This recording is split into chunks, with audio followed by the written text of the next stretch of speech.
This is the Tungsten switches by Owl Labs and manufactured by JWick. These have a long pole stem, so how do they sound and feel? Let's find out. But first, a quick message from our channel sponsor, PCBway.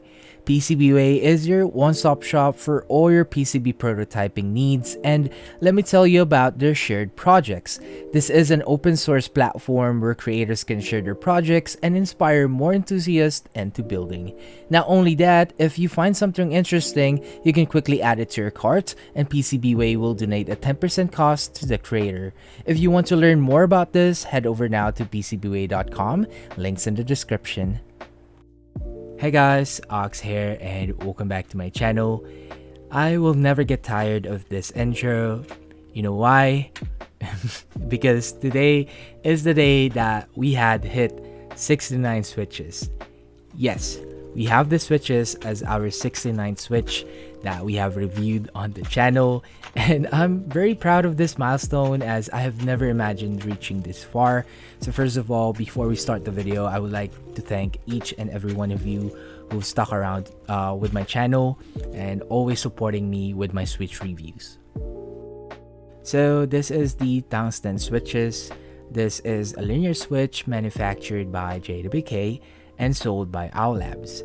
Honestly, we are a bit late in trying them out, but hey, here we are. And I've heard a lot of good things about the switches, so I can't wait for you guys to hear the sound test. In today's video, it's going to be the usual, a stock vs lube comparison, and a sound test comparison versus other JWick linear switch. And of course, I'll do a material breakdown. If you all want to hear my own thoughts and opinion about the Tungsten switches, please do stick around at the end of the sound test. And speaking of sound test, let me give you guys a quick disclaimer before we start. That the sound and experience will vary depending on your keyboard build, meaning to say that it will sound and feel different depending on your keyboard. We'll of course be using the Vega 65 with a polycarbonate plate, a PCB to plate foam, and one case foam. The switches was lubed with a 205 grade 0 and 105 grade 0 on the springs. The keycaps that was used on the sound test was a dummy key set, so with all of that out of the way, please do enjoy the sound test on the Tungsten switches.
So that was a sound test on the Tungsten switches. Please do let me know on what you think about them on the comment section down below. As you know, I always try to reply back to your comments and answer your questions as much as I can. And before we talk about my own thoughts and opinion, you already know what's next. Let's break down the materials that was used on the switch. As you can see, these are a 5-pin switch and is using an MX style housing. So we have nylon PA6 for the top housing,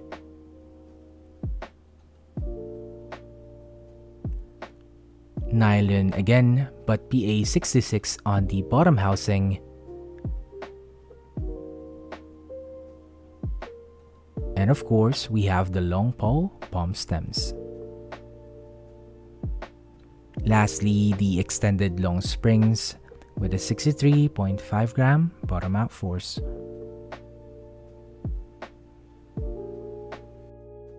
That was a material breakdown on the tungsten switches, and if you made it up to this point, I'd like to say thank you for staying, and again, reminding you that the sound and experience will vary depending on your keyboard build, so it will sound and feel different depending on your keyboard.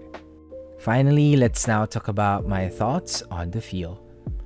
On stock, it isn't like your typical JWK switches, but you can feel that plastic raw feeling. The smoothness is okay, but it's still not passable to use them on stock, as it's not as smooth as the switches that we have right now in the market, like the budget ones, the KTTs, and the Akkos. Once lube, it felt so much better as expected, like really smoother that the plastic raw feeling or the friction on the nylon is gone. I can say that they feel a bit similar to the mob switches, but I like the bottom out on these better. It has a swifter bottom out feedback due to the longer pole stems. So it also uses a long spring and, as mentioned earlier, a longer pole stem, which makes it feel more snappier and responsive to the feel. A typical JWK switches uses the classic springs, but for this switches, it uses an extended long springs, which makes the typing feel a bit more unique to your usual JWK switch. The springs on these has a 63.5 gram bottom out force, which isn't that heavy as you can get used to it quite fast. As you know, this is my preference in terms of the bottom out, so I really like how they feel on my board. In terms of the pre-travel, it's nothing too special as it feels like a typical JWK switch that has a decent feel to it. Moving on to my thoughts on the sound. On stock, there was a bit of a scratchiness sound to it, and you can quite hear the friction of the nylon materials, and in short, it just sounds raw on stock. And because of this, it sounded all over the place, which I wasn't really a fan of. So again, I would still recommend lubing them if you really want to bring out the sound.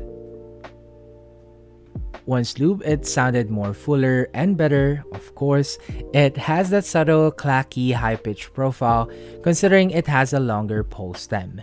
Plus, it doesn't sound harsh as well. It sounds decently good for a linear switch, in which you can really expect with a JWK switch. Overall, I really like the switches, but if you are on a budget, I wouldn't really recommend getting them. With the influx of a lot of good budget switches out there, it's just a bit hard to recommend this. But if you are really into linears and just want to explore, the tungstens are nice, but I've heard that the Zaku is the best one that you can get right now outside of those budget switches. Now, as I always suggest, if you want to try out the switch, maybe ask a friend who has them or get a hold with a pack of 10 switches so that you can try and see for yourself if you like it. And that is it for the video, guys. I hope you liked the review on the tungsten switches. Again, it's our 69th switch that we have reviewed on the channel so far. So I hope you find this review helpful, and if you do, please don't forget to hit the like button as it helps out my channel grow. We're aiming for 3,000 subs by the end of the year. What's next? Well, we still have the mix and match switches and some new switches from Akko, so better stay tuned for that. Again, don't forget to hit the like button, share if you want, and of course, subscribe for more. And I'll see you guys on the next sound test. Peace.